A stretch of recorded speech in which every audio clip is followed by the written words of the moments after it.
Bismillahirrahmanirrahim. Assalamu alaikum. Here is Rahil Ahmed and a very warm welcome to all of you. I hope you all are doing well.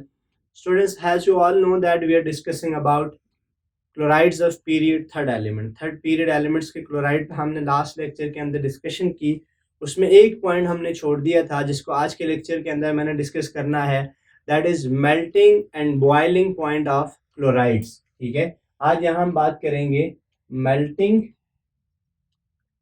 and boiling point of chloride. Third period elements के chlorides के melting point and boiling point हमने बात करनी है. एक important topic है, इससे बहुत सारे क्वेश्चंस आपके डिफरेंट एग्जाम्स में आते हैं, इसलिए मैंने इसको मेन टॉपिक से अलग करके सेपरेटली डिस्कस किया ताकि आपको इसकी हर चीज को क्लियर करूं.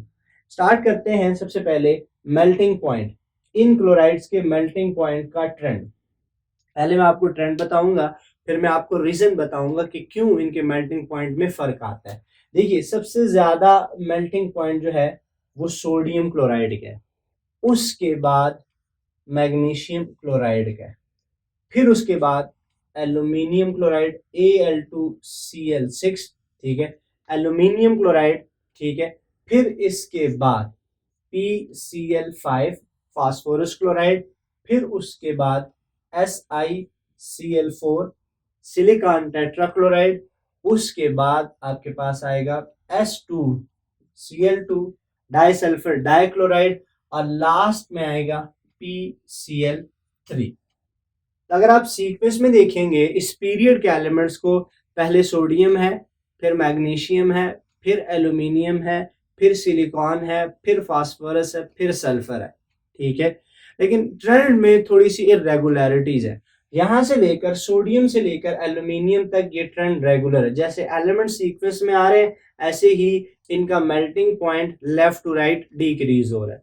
जनरली अगर आप ओवरऑल बात करेंगे हम ये कह सकते हैं कि जनरली रफली left to right melting point in elements के क्लोराइड का डिक्रीज करेगा, लेकिन उसमें कुछ जगहों पे इरेगुलरिटीज है. सिलिकॉन से पहले फास्फोरस है, फास्फोरस का PCl3 सबसे आखिर में है. ठीक है, इन सारी चीजों को मैं आपको बताऊंगा कि इसकी वजह क्या.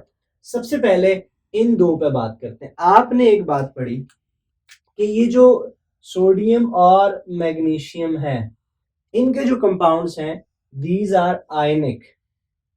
और कैसे ionic? These are giant ionic. It's mean they have ionic and complex structure.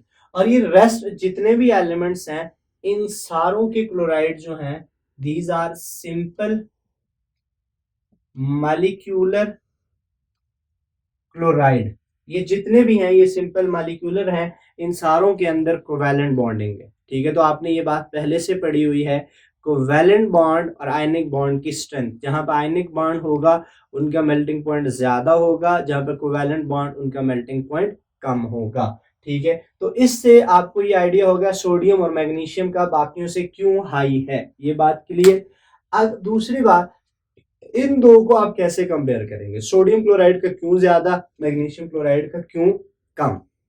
देखिए, अगर आप सोडियम क्लोराइड में देखेंगे, सोडियम है साथ में क्लोराइड है, तो अब इसको अगर आप इसके साथ कंपेयर करते हैं, मैग्नीशियम +2 और इसके साथ क्लोराइड है. मैग्नीशियम के साइज को अगर सोडियम के साइज के साथ आप कंपेयर करेंगे तो मैग्नीशियम का साइज स्मॉलर है. साइज के स्मॉल होने और चार्ज के ज्यादा होने की वजह से इसकी पोलराइजेशन पावर ज्यादा होगी.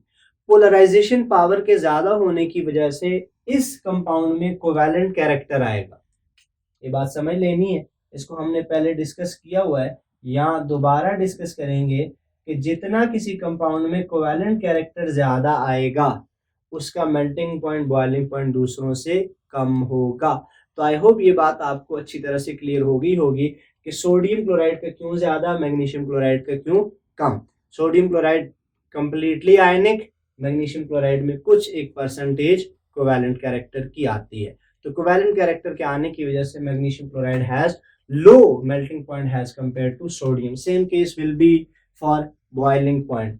आगे रेस्ट एलिमेंट को अगर आप डिस्कस करना चाहें तो उसकी एक सिंपल रीजन है कि इनके आप मोलर मास को देख लें. मोलर मास जिसका जितना ज्यादा होता है उसका मेल्टिंग पॉइंट उतना ज्यादा होता है। तो रेस्ट ऑफ एलिमेंट के लिए एक सिंपल सी चीज है, you have to consider their molar mass पे बात की जाएगी, ठीक है।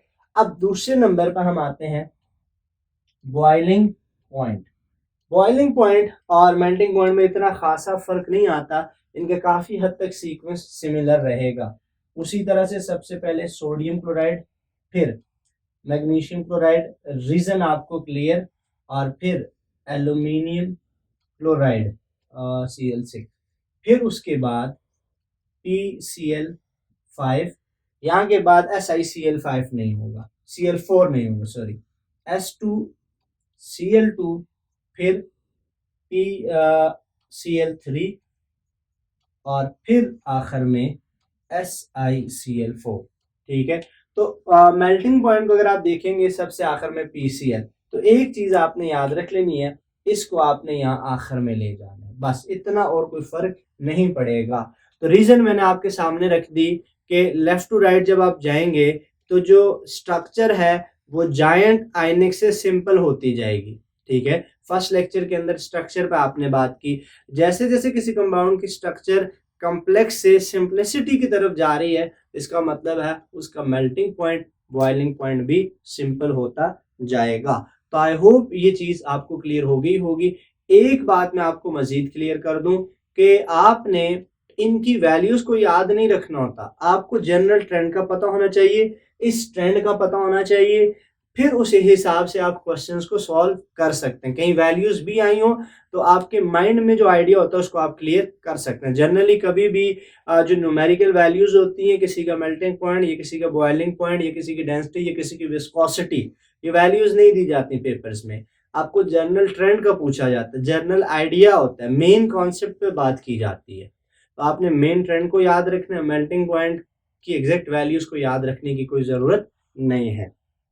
इसके बाद में एक इम्पॉर्टेंट चीज आपसे डिस्कस करूंगा जो आपके लिए बहुत ज्यादा जरूरी है, कि आप देखते हैं कि जब हम इन एलिमेंट्स के क्लोराइड्स को लिखते हैं या किसी भी कंपाउंड्स को लिखते हैं, तो हम एल्यूमिनियम का सिंपल फार्मूला नहीं लिखते हैं, AlCl3 नहीं लिखा, ठीक है। ऐसे ही हम इसके लिए क्या लिख रहे हैं, Al2Cl6 लिख रहे हैं।